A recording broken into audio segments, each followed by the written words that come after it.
Welcome back sa ating mga balitang basketball. Talagang sinusubukan ang Orlando Magic dahil sa ngayon itong si Franz Wagner naman ang nagkaroon ng kaparehong injury kay Paolo Banchero mga idol. Automatic out siya indefinitely at siya ay magkakaroon ng evaluation pagkatapos ng 4 na linggo. Doon malalaman mga idol kung gaano katagal ang kanyang gugugulin sa pagpapagaling. Kahit na walang Paolo Banchero, still nasa magandang lagay pa rin itong Orlando Magic at ngayon nga kasalukuyang pangatlo sila sa kanilang conference. Ito lang huy nakakalungkot na kahit na itong si Franz Wagner mga idol ang kanilang bida man, pangalawa kay Paolo Banchero, ngayon ay tinamaan na ng injury.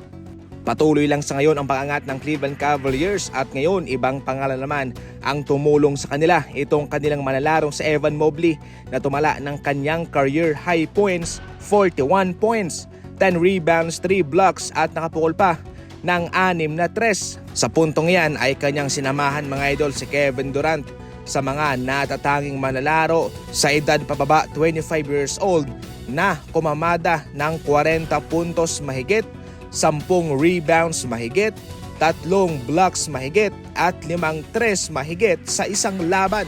Siguradong magiging sakit sa ulo itong Cleveland Cavaliers sa susunod pa na mga taon considering na ang babata pa ng kanilang mga manlalaro Pagkatapos sabihin ni Coach Steve Kerr na kanilang itutuloy na ang pagbabangko muna kay Draymond Green at kanilang isasalpak si Kuminga sa kanilang starting lineup, iyan huy na may sinundan ni Stephen Curry na ang kanilang experimental na process, ang kanilang pagtitiwala kay Jonathan Kuminga sa ibang level ay oras na ni Kuminga para mag-shine. Yan sa ngayon ang kanilang plano mga idol pagkatapos na nakita naman talaga nila ng potensyal ang bating ito sa kanilang nakaraang laban kontra Rockets at kaya kinakailangan niya ng exposure, kinakailangan niya ng playing time.